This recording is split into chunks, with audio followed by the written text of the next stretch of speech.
Saúde dos pequenos é o assunto do Vida e Saúde de hoje. E eu sei que você, pai, você, mãe, se preocupa. Não é fácil, né? Não é fácil, mas é super importante. Agora, ter hábitos saudáveis vai muito além de uma alimentação equilibrada e é um estilo de vida que exige educação em casa, no lar. E se como adultos já é possível notar essa dificuldade de mudança, agora imagine implantar esse conceito na mente de uma criança, não é mesmo? Mas como é que tem sido aí? Como é que tem sido você lidar com esse desafio? Você gostaria de ajudar o seu filho a desenvolver hábitos mais saudáveis? E se eu te contar que é totalmente possível e até mais fácil trabalhar esse tema com os pequenos, desde pequenininhos ainda mais fácil? Bom, a gente quer entender melhor essas e outras questões e a gente convidou aqui a enfermeira Flávia Almeida para nos ajudar. Flávia, bem-vinda ao Vida e Saúde, tudo bem com você? Tudo bem, Teru. Hoje, tudo bem, sim. Assunto de mãe, assunto de profissional, você tem muita experiência na área, já conheceu muita gente que fez reeducação alimentar, que fez mudança do estilo de vida, passou a usar tratamentos naturais, fazer exercício físico, confiar em Deus, mas quando o assunto é criança, parece que o desafio é potencializado, né? Eles têm muita capacidade de influenciar e transformar esse momento de mudança de hábito, né? Quando se trata de criança, o desafio é maior, porque primeiro que eles aprendem muito rápido, né? Eles aprendem e absorvem tudo. Então, se a gente ensina, como você falou, desde os primeiros anos, tudo fica mais fácil. Mas mesmo assim existem muitos desafios aí para a gente dar conta desse ensinamento se manter, né? Se sustentar e eles seguirem com essa prática de um estilo de vida mais saudável. Muitos pais reclamam que não podem fazer as mudanças porque os filhos não aceitam, não gostam, não querem. Você consegue me listar aí os maiores desafios para essa mudança ou para essa implementação de um estilo de vida saudável com as crianças? Eu acho que o maior seria a questão das telas, Teru. É um desafio realmente muito grande. Hoje, a gente tirá-los das telas, isso faz com que eles fiquem muito sedentários, muito parados, né? Esse é um dos desafios que eu particularmente considero o maior. Outros desafios, a pandemia trouxe um desafio, né? Todo mundo dentro de casa, isso foi muito difícil de lidar. Agora estamos saindo um pouco mais, isso melhora um pouco, né? Mas mesmo assim, as aulas ainda muitas vezes acontecem de maneira remota. Outro desafio também é a questão do apelo, né? Todos os doces, os apelos na escola, apelos nas festinhas, tudo em relação à alimentação não saudável. Claro, o sabor é mais gostoso, né? Então, eles vão pelo sabor. Aí é difícil a concorrência, né? Eu falo que é um grande desafio. Ninguém concorre com brigadeiro de verdade ou em termos de sabor, né? E aí entra um grande desafio pra gente, como mãe. Tem que ser uma coisa muito bem pensada, não dá para ser assim, eu vou levando conforme dá. Se a gente não pensar, se não decidir e se não se propor, realmente a gente vai ser vencido, porque a alimentação que não é saudável, ela é muito mais brilhante aos olhos da criança, né? Tem muito mais impacto também com mais exposição de telas, de comerciais mesmo, mas também, e pode ser mais barata, né? Às vezes a gente... fácil também, o bolinho já está empacotado ali, você não vai ter que preparar em casa. Então, a gente tem que remar contra uma maré muito forte para deixar essa criança com maiores chances de saúde para o resto da sua vida. Agora, é importante introduzir alimentação saudável, por exemplo, já no início, né, Flávia? Sim, no início é onde a gente tem mais chance de obter sucesso, eu acho, que com essa proposta, né? Porque a criança ela ainda não sente o sabor, ela ainda não sabe exatamente os outros sabores que ela pode experimentar. Então, começar com as frutas, insistir com as frutas e depois ir introduzindo alimentos cada vez mais saudáveis, não com muito sabor. Quando for introduzir o salgado na alimentação da criança, colocar pouquíssimo sal ou quase nenhum sal, para que realmente ela aprenda desde o início um paladar muito simples. E aí, claro, isso com o tempo vai ganhando corpo, mas com certeza, quando a gente começa nos primeiros anos, tudo fica mais fácil. O que faz com que quem não começou nos primeiros anos não desanime, né? Você pode seguir nessa linha e com certeza estimular o seu filho a ter um estilo de vida saudável também. Não só o filho, mas toda a família, né? A gente quer trazer algumas dicas, inclusive hoje aqui, sobre como ensinar as crianças a ter um estilo de vida mais saudável, dicas práticas, porque não adianta só falar. A gente preparou aqui, a nossa equipe preparou aqui esse modelo com algumas dicas bem pontuais sobre como ensinar um estilo de vida saudável para os filhos. E eu vou começar, vou até passar para cá, vou começar com o que a Flávia trouxe aqui. Fala um pouquinho, vou me demorar um pouquinho aqui na imagem, tá? Por favor, aproxima aqui, Beda, que eu quero mostrar o seguinte, ela falou que as crianças estão muito ligadas às telas. E existe um dado, inclusive, preocupante, né, Flávia? Sim, um dado da Organização Mundial que diz que 78% das crianças, elas estão sedentárias. Isso me assustou quando eu li, porque eu falei, poxa, 78% são quase 80% dessas crianças, né? Elas estão sedentárias fazendo o quê? Provavelmente assistindo telas de celular, jogos ou TV, e elas ficam por muitas horas sentadas, né, assistindo algo. Então, a gente tem que pôr essas crianças para se mexer. E eu percebo o seguinte, Flávia, mesmo coisas boas nas telas, né? Porque as aulas virtuais, por exemplo, foram necessárias e tiveram o seu papel muito importante nesse processo de aprendizado das crianças, mas acabava que as crianças não saíam muitas vezes para fazer atividades nos intervalos, como acontece na escola, né? Que tem o recreio, que tem o intervalo, que tem a brincadeira, educação física em grupo. Então, a gente entende que para mudar essa realidade, é preciso mais do que impor ou sugerir para o seu filho atividades externas. Você precisa ser exemplo, fazer coisa Com também. certeza. Isso é muito importante, Teru, porque assim, nós como seres humanos, a gente aprende as coisas e a gente incorpora aquilo quando a gente vê paixão. Eu falo muito isso, não adianta você querer que o outro faça se você não acredita naquilo. Você só vai vender a sua ideia, vender a sua proposta se você realmente acreditar naquilo e praticar. E as crianças mais ainda, elas são muito sensíveis àquilo que a gente faz, ao nosso exemplo. Então, se você é uma pessoa ativa, provavelmente o seu filho será. Agora, se você é uma pessoa sedentária, também provavelmente o seu filho será sedentário, né? Agora, uma coisa que eu percebi, Flávia, com a maternidade é que filho educa a gente também. E é muito importante a criança ter uma rotina. Hora de tomar banho, hora de escovar o dente, hora de comer, e se os pais, hora de dormir, né? E se os pais não têm essa rotina, que muitas vezes não precisa estar no papel, né? Mas tem aquele horário meio mais ou menos fixo, que aquelas atividades precisam acontecer, fatalmente vai dormir mais tarde, vai ficar uma criança irritada, vai descontrolar toda aquela família, toda a saúde emocional vai ficar abalada ali. Então, rotina é muito importante, né, Flávia? É fundamental, a rotina ela ajuda a gente a nortear a criança. A criança precisa, a rotina traz segurança, né? Quando eu era, antes de ter filhos, a minha avó falava muito sobre isso. Ela falava, tem que ter rotina, tem que ter rotina. E quando eles nasceram, eu percebi o quanto que a rotina de fato é necessária. Até porque quando a criança não tem rotina, a gente dá o que tem pela frente, até em relação à alimentação. Ah, come esse biscoito aqui, come esse salgadinho aqui. Aí, claro, né, quando vier a salada ou uma fruta, ela não vai querer, porque o biscoito tá ali mais saboroso no paladar dela. Ela não tá pensando nos nutrientes, ela só tá pensando na sensação.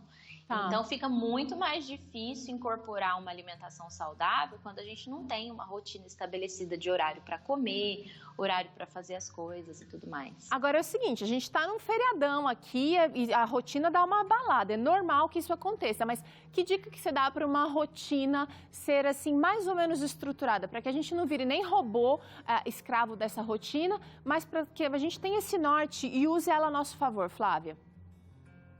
Bom, eu acho que flexibilidade, né? Acho que tudo que for muito rígido também é como um parafuso. Se você apertar muito, ele espana.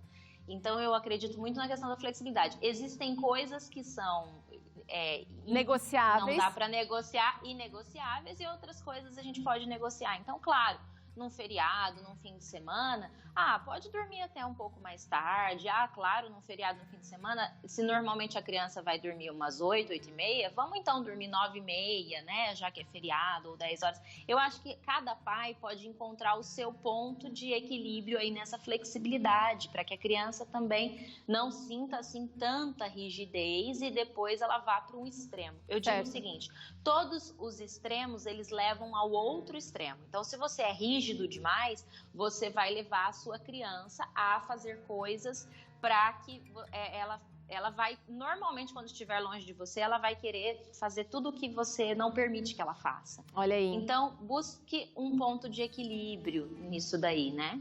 Agora, também. Lembrando o seguinte, gente, ter uma rotina não exclui você ser um exemplo. Então, uma coisa vai somando a outra aqui.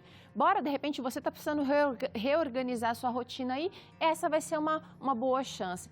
Olha essa outra dica aqui que interessante sobre como ensinar um estilo de vida saudável para o seu filho, é ler com eles, para eles. Informações. Exato. Eu lembro que meu pai lia, Flávia, meu pai tomava café da manhã com a gente 6 da manhã antes de ir para a escola, ele lia sobre os benefícios do que a gente estava comendo no café da manhã. A aveia é bom para aquilo, o mamão para aquilo outro. E é uma coisa muito legal, que eu aprendi muito nesses momentinhos de café da manhã ali, 15 minutinhos. Claro que aprende muito. E a criança, ela é muito atenta a esse momento, e ainda mais porque você estava em família. Percebe? O seu pai fazia um momento afetivo ali e naquele momento afetivo ele ensinava. Então, foi fantástico isso. Quando você consegue conectar a educação em saúde a algo afetivo, você tem muito sucesso no geral, né? A gente aprende quando a gente está feliz, quando a gente está emocionalmente envolvido, a gente tende a aprender mais. Então, usar isso a favor do aprendizado com a criança é muito bom. Então, outra coisa, todas as crianças e todos os adultos gostam de uma boa história. Então, ler com a criança também vai fazer com que ela entenda melhor. Se você vai ler uma história, de repente, de algum livrinho que fale sobre estilo de vida, sobre uma criança que mudou hábitos, coisas assim, a criança vai se espelhar, ela vai querer ser daquela maneira, né?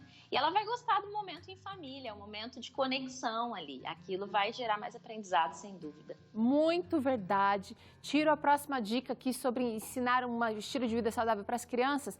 Atividades ao ar livre. Graças a Deus, com a vacinação, a gente já está tendo um pouquinho mais de liberdade e dá para ir para o parque, dá para ir para o quintal, dá para inventar brincadeira. A gente já ensinou aqui no Vida Saúde várias dicas, Flávia. Sim. Por quê? Por que isso é uma vantagem? É porque o natural leva ao natural. Quando a gente se conecta com a natureza, a gente tende a ir para o natural. É muito legal a gente pensar em estilo de vida como algo sinérgico, uma coisa leva a outra, né? Então, colocar a criança para brincar na grama descalço ou para observar uma amora do pé, ir lá e colher a amora. Agora está na época de amora, né? Então, quem tem, de repente, pé de amora por perto, pega uma cestinha, vai lá com a sua criança, colhe a amora e come a amora que acabou de sair do pé. É muito legal ver ela tingindo a mão fica vermelha, faz disso um momento lúdico, né? E também permitir que a criança, às vezes, plante. Se você tem uma hortinha, ensina a criança. Toda criança gosta de mexer com terra, de brincar com barro. Então, ensina essa criança a colocar uma plantinha ali e ficar todos os dias observando. É claro que quando a folha de alface ou a couve que ela plantou crescer, ela vai ter muito mais alegria em comer aquele alimento, né? Olha que legal, dicas preciosas aqui. E essa daqui, olha, gente, temos aqui uma criança brincando com a outra de médico. Tem que ensinar ludicamente, tem que ser brincando, tem que ser cantando, tem que ser rindo, né, Flávia? Crianças são muito lúdicos. Nós também, é o que eu falei, a gente aprende assim. É que com a vida a gente vai ficando mais sério, a gente vai deixando essa coisa lúdica de lado. Mas, sem dúvida, até o adulto, quando você envolve algo mais lúdico, ele aprende melhor. E a criança, sem nenhuma dúvida, você precisa envolver jogos, você precisa ser bem criativo. Até na alimentação, eu costumo brincar assim, quando eu vou fazer um prato deles, eu coloco o arroz, aí eu coloco o brócolis como arvinha, monta um cenário e a criança vai comer a arvinha da floresta e agora ela vai comer a cenourinha, que pode ser um raminho de uma flor, né? Eu vejo pratos super elaborados com esse tipo de ideia, Mas, de repente, se você não tem muito tempo, um arroz e feijão pode virar uma praia e uma... Depende o quanto que você vai ter criatividade para contar essa história, né? Com certeza. Com certeza. E dá para brincar de tudo, gente. Enquanto faz atividade física, hora de descansar também. Agora, é muito importante que esse processo seja feito com respeito, com carinho, porque a gente também tem que respeitar as nossas preferências, né, Flávia? Nem toda criança vai gostar de mamão. E aí, assim, se ela come todas as outras coisas, eu acho que tudo bem a gente respeitar, né? Tentar de várias maneiras, mas sem causar uma experiência negativa com relação à saúde. Claro. Aí entra o ponto da flexibilidade, né? Tem uma coisa muito legal que eu acredito muito, que até uma determinada idade você vai insistindo, né? Por exemplo, numa introdução alimentar de bebês, você insiste no mamão por alguns dias até que a criança se adapte ao sabor, depois você insiste na bananinha por alguns dias até que a criança se adapte. Conforme ela vai crescendo, depois de uns 2 aninhos, assim, ela, claro, vai ficando um pouco mais seletiva. Depois de uns 3, quanto maior, eles vão ficando mais seletivos. Então, dê opções. Mostre o mamão, a banana e a maçã. E aí pergunte, qual dessas frutas que você vai comer primeiro hoje? Porque primeiro a fruta, então qual que você vai escolher primeiro? Aí, deixa a criança escolher, ela vai se sentir parte desse processo, né? Não precisa dizer é isso e pronto, acabou, né? Tem situações que a gente precisa ser firme, mas tem outras que é possível flexibilizar para que a criança ela não vá para o outro extremo. Aí entra de novo naquilo que eu falei, um extremo leva ao outro. Agora, gente, tudo isso aqui só vai acontecer quando eu for um exemplo. Então, se eu quero que meus filhos comam couve e hoje eles não suportam couve, eu preciso continuar comendo couve, porque um dia pode ser que eles experimentem, né, Flávia? Então, eu preciso ser o exemplo em todos os remédios naturais, em todas... E assim, gente, é uma escada, né, Flávia? A gente trouxe um programa aqui já esses tempos atrás sobre como isso pode ser conquistado pouco a pouco e não tudo de uma vez. As crianças são rápidas, mas a gente precisa manter os hábitos e não fazer só uma febre, né? Ah, fez aqui aquele momento, daqui a pouco volta de novo a velha vida. Mas também, Flávia, tem uma outra questão que é a seguinte. Quando a gente ensina bem os filhos em casa, a gente fica feliz, a gente fica até orgulhoso, né? Mas aí chega um momento que eles vão para a escola, ou que eles vão passar um dia na casa do vovô e da vovó, da titia, a titia quer levar para passear no shopping. E aí começam interferências externas, começam a fazer diferença, modificando então esses ensinos que a gente passou do estilo de vida. Como é que a gente lida com essa questão? Isso acontece muito, né? E é muito complicado mesmo. Eu tenho 2 filhos. Na minha primeira filha, eu era muito rígida e eu fazia muita questão que todo mundo adotasse o meu sistema de jeito nenhum açúcar, ficava brava com a família quando alguém burlava ali as minhas regras. E no segundo filho eu entendi que a gente precisa fazer um processo de educação com todo mundo que está em volta. Então, eu acho o seguinte, venda a sua ideia, seja convincente com as pessoas que convivem com essa criança. Senta com a avó e explica com detalhes, mostra por que você está com essa proposta, porque lá na frente você não quer que essa criança tenha uma obesidade infantil ou um adulto, que você não quer que essa criança desconte a ansiedade na alimentação. Faça um processo de conversa mesmo com todos esses adultos que estão mais próximos do seu filho, para que eles possam entender um pouco mais, respeitar o máximo possível o que você propõe. Mas é claro que mesmo assim haverão situações de escape, né? E aí a gente não tem controle de tudo, aí entra o nosso ponto de dar conta da nossa ansiedade. A gente não tem controle de tudo, os filhos eles não são nossos, a gente cria para a vida, então a gente faz o nosso melhor, mas a gente também deve dividir conforme eles vão crescendo essa responsabilidade com eles, né? Então eu costumo dizer muito assim para minha filha que quando toma leite ela sente dor na barriga ou come coisas com leite, ela tem um pouco de intolerância. E aí eu digo para ela assim, olha, pensa bem se vale a pena. Lembra que quando você come muito disso você passa mal? E ela se lembra das vezes que passou mal. Então ela fala, não, realmente eu não quero. Ela mesma nega. Então dividir com a criança essa responsabilidade, eu acho que ajuda. Não fica você só dizendo não, não, não. Faz toda a diferença. Até porque um dia, né, Flávia, eles vão precisar escolher sem ter a mãe ali do lado, sem ter o pai do lado. E aí, para que aquele pêndulo da balança não vá para um extremo nem para o outro, essa criança precisa ser treinada também a fazer a escolha já desde cedo, com essa essa expertise aí da mãe, do pai que acompanham de perto. Flávia, a nossa conversa foi muito ótima hoje. Quero agradecer aqui por participar com a gente e quero deixar aqui o seu Insta. Posso deixar? Simplesmente... Claro, por favor. Ah lá, vou deixar, ó, Simplesmente Natural Oficial lá no Instagram. Você dá dicas lá, Flávia, é isso? Dou dicas e depois desse programa, se alguém quiser conversar um pouco mais sobre essa temática, a gente pode conversar também, me manda lá no direct que a gente conversa sobre isso. Maravilha! Obrigada mais uma vez pela participação aqui, Flávia, e até a próxima. Até. Um grande abraço, Teru. Abraço! Olha só que legal, a gente ouviu aqui dicas importantíssimas. Nossos filhos são o bem mais precioso que a gente tem.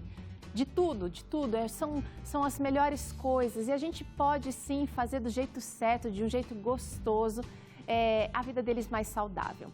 Bom, a gente pausa agora, mas na volta tem claramente, o Dr. César traz aqui um importante assunto. Como é que o estresse afeta a nossa saúde física?